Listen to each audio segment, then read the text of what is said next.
Hi, I'm just going to show you how the fashion-free KPI tracker works. Now, before it was done by manager, so when a manager go, very naturally you might delete or change the name of the tab, and that will actually ruin some of the formulas because the tab and the name is actually part of a formula for Helen's page. So now I have put everybody in their own department. So some tabs you have 4 people, some tabs you got 2 people, and there are some tabs which have 1 person.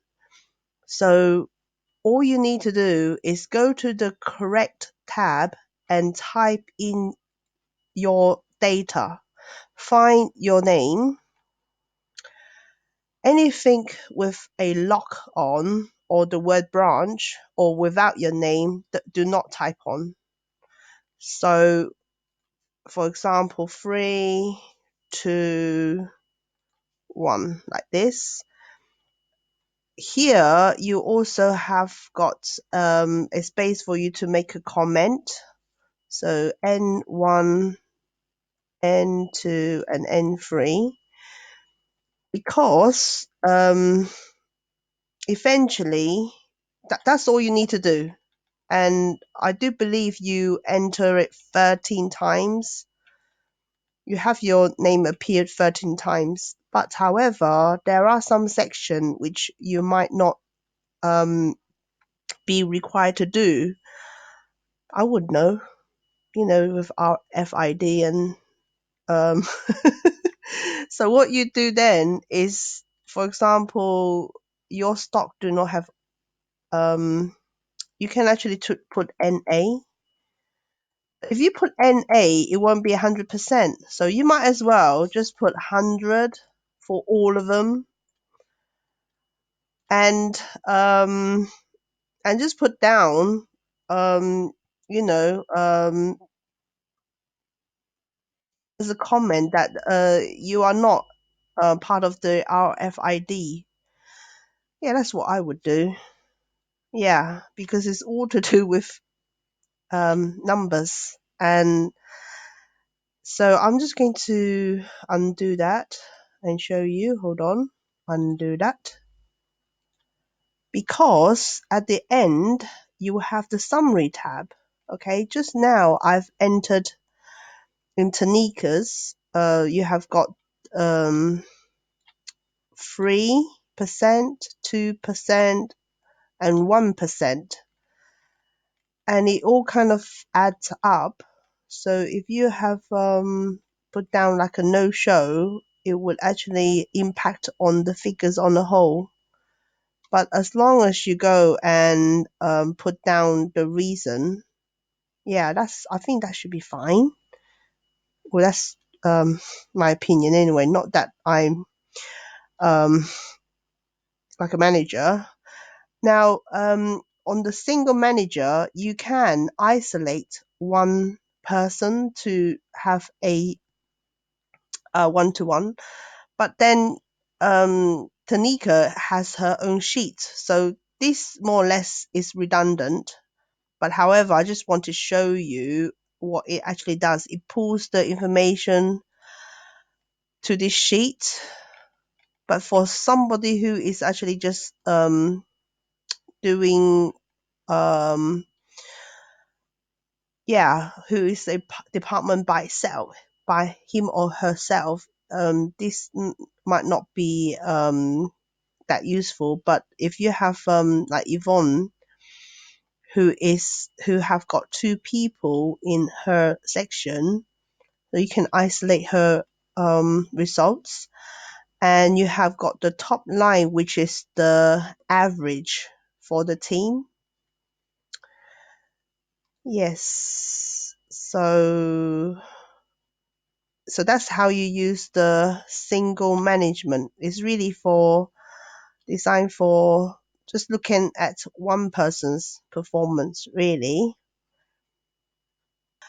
So now I'll go to the summary tab. The summary tab actually summarized all the different spreadsheets. It actually picks out the absence, the partner, and line it all up for you to see on a whole. So like I said, some department might have got 4 people and some might have 1 person. Yeah, but it all lines up and it will take the average. So this is fashion free. And another thing for you to remember is this part. Yeah, I think I've spoken about it already. The branch, and when it says locked with a padlock, this is the area that you do not type into because Helen is the one who's typing into it. So for Helen's one, all of these are the average of the whole entire fashion free.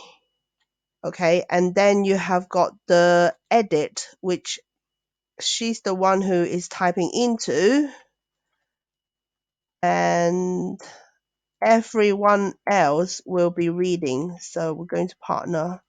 So every tab, okay, every tab will have the same data.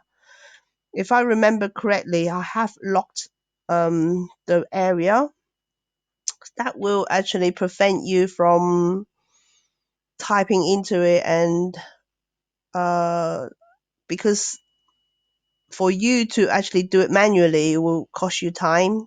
So everything is done for you. Yeah. So all of these data is lifted from the summary tab, because the summary tab here is the average of